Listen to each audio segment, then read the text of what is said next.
এই জন্যই চাই যে ডক্টর ইউনূস সাহেব দীর্ঘদিন ক্ষমতায় থাকুক। 2-3 বছর 4 বছর তিনি যতদিন ইচ্ছা তিনি ক্ষমতায় থাকুক। কারণ তিনি যেসব আইন করতেছেন, যেসব নিয়ম করতেছেন, এটা আমাদের খুবই ভালো লাগতেছে। যাতে চোর চুট্টা দুর্নীতিবাজ, আহ, তারপরে আপনার ফাঁক ফোকর খোঁজে এরকম লোকরা নিপাত যেতে পারে। সর্বশেষ যে আইনটা করেছেন এটা আমাদের জন্য খুবই ভালো লাগার এবং আনন্দের খবর, যেটা হচ্ছে গ্যাস এবং বিদ্যুৎ নিয়ে। বাংলাদেশ এনার্জি রেগুলেটরি কমিশন এখন গ্যাস এবং বিদ্যুতের দাম নির্ধারণ করবে। তারপরেও এটা নির্ধারণ করবে গণশুনানির পরে, গণশুনানির আগে কিন্তু এটা নির্ধারণ করতে পারবে না।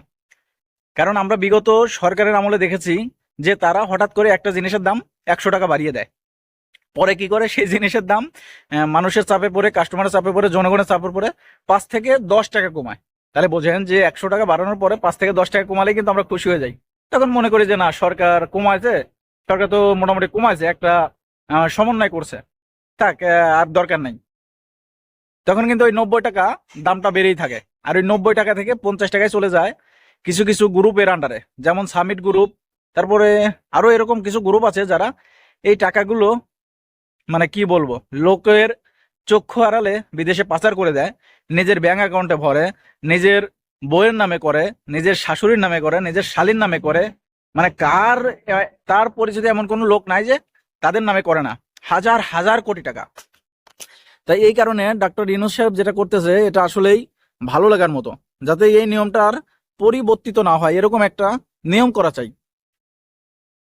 যেমন গ্যাস এবং বিদ্যুতের দাম কিন্তু আমাদের দেশে প্রতিনিয়তই বাড়ানো হয়, এটা কিন্তু খুবই দুঃখজনক এবং খুবই বিরক্তকর একটা বিষয়।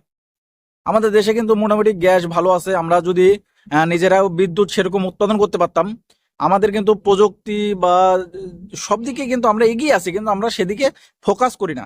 আমরা মনে করি যে টাকা দিয়ে বিদেশ থেকে কিনে আনবো, 1 টাকার মাল 3 টাকাতে কিনে আনবো, আর 3 টাকার জায়গায় 9 টাকা চুরি হবে। তাহলে বোঝেন যে বিষয়টা কেমন। এগুলো কিন্তু সরকারি দলের লোকই বেশি করে।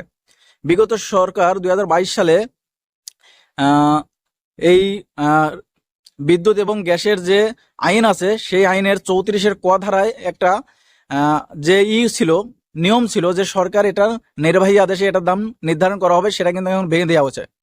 ডক্টর ইউনূস সাহেব, ডক্টর মোহাম্মদ ইউনূস অন্তর্বর্তীকালীন সরকার এসে কিন্তু এরকম অনেক কিছুই ভেঙে দিচ্ছে, যেটা আমাদের জন্য খুবই ভালো। আর আমরা চাইবো যে এই নিয়ম করা হোক, যে এই নিয়মটা পরবর্তীতে যেন আর বদলাতে না পারে। কারণ পরবর্তীতে সাধারণ নির্বাচন পরে কিন্তু আর ডক্টর ইউনূস সাহেব থাকবেন না, তখন আওয়ামী লীগ আসবে, বিএনপি বাসে, জামাত আসবে, যে কোনো দল আসতে পারে। তখন তারা কি করবে, তারা এইটাকে আবার বদলিয়ে তাদের নিজের কাছে নিয়ে আসবে, নির্বাহী আদেশে আবার এই দাম বাড়াবে, কমাবে।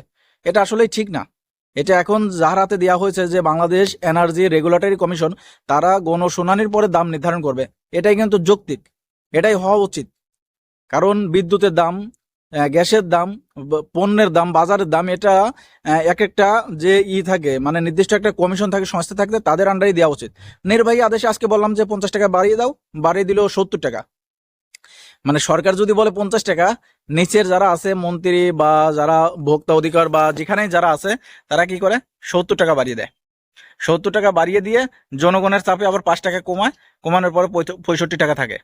তারপরে জিনিসের দাম কিন্তু এতটা না, মাঝে যে টাকাগুলো থাকে সেই টাকাগুলো তারা বিদেশে পাচার করে দেয়, ডলারগুলো পাচার করে দেয়, হাজার হাজার কোটি ডলার তারা নিজেদের নামে, বইয়ের নামে, সবার নামে বিদেশে পাচার করে দিয়েছে। এই ঘটনা থেকে আমরা বেরোতে চাই, এতে থেকে আমরা মুক্তি চাই। ডক্টর ইউনূস সাহেবের এই জন্যই বলি যে তিনি যেন দীর্ঘ সময় থাকেন। তিনি দীর্ঘ সময় থাকলে এরকম কিছু কিছু নিয়ম করে যাবে, যে নিয়মগুলো আমাদের জন্য খুবই ভালো। আমাদের সাধারণ জনগণ, আমরা তো চাই দেশে ভালো থাকবো, সাধারণভাবে নিজে ইনকাম করবো, নিজে খাবো। আমরা তো এই রাজনীতি করে টাকা ইনকাম করে নিজে চলবো বা রাজনীতি আমাদের পেশা হবে, এটা তো না। আসলে রাজনীতি কারোই পেশা হওয়া উচিত না, রাজনীতি হওয়া উচিত নেশা।